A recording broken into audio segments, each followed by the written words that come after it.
contre l'ouverture de la PMA à toutes et tous? Pour, évidemment, c'est une question d'égalité, de sécurité des femmes, des mamans, mais de sécurité aussi de l'enfant. Pour ou contre la filiation clarifiée?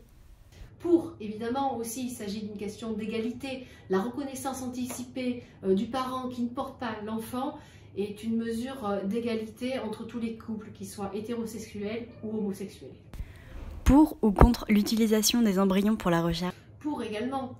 Il s'agit de faire avancer la recherche, mais en encadrant évidemment l'utilisation de ces embryons.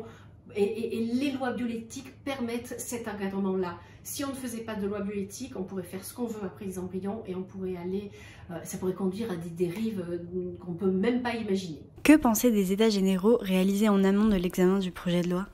Je trouvais ça très intéressant parce que c'était un exercice démocratique qui ensuite a donné lieu au projet de loi proposé par le gouvernement pour la bioéthique.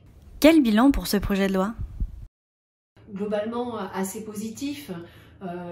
Par exemple, parce que d'abord, évidemment, une des mesures montrées comme phare, la PMA pour toutes, a été adoptée, mais d'autre part aussi, quand on parle par exemple de la responsabilité juridique en cas de l'utilisation de l'intelligence artificielle, tout ça c'est encadré et c'est nécessaire pour anticiper les futurs usages. Je regrette en revanche qu'on n'ait pas pu parler des enfants nés de GPA et de la reconnaissance des parents pour leur assurer une meilleure sécurité. Mais sinon, globalement, c'est un bon projet de loi. À vos questions, à nos discussions et à la prochaine émission.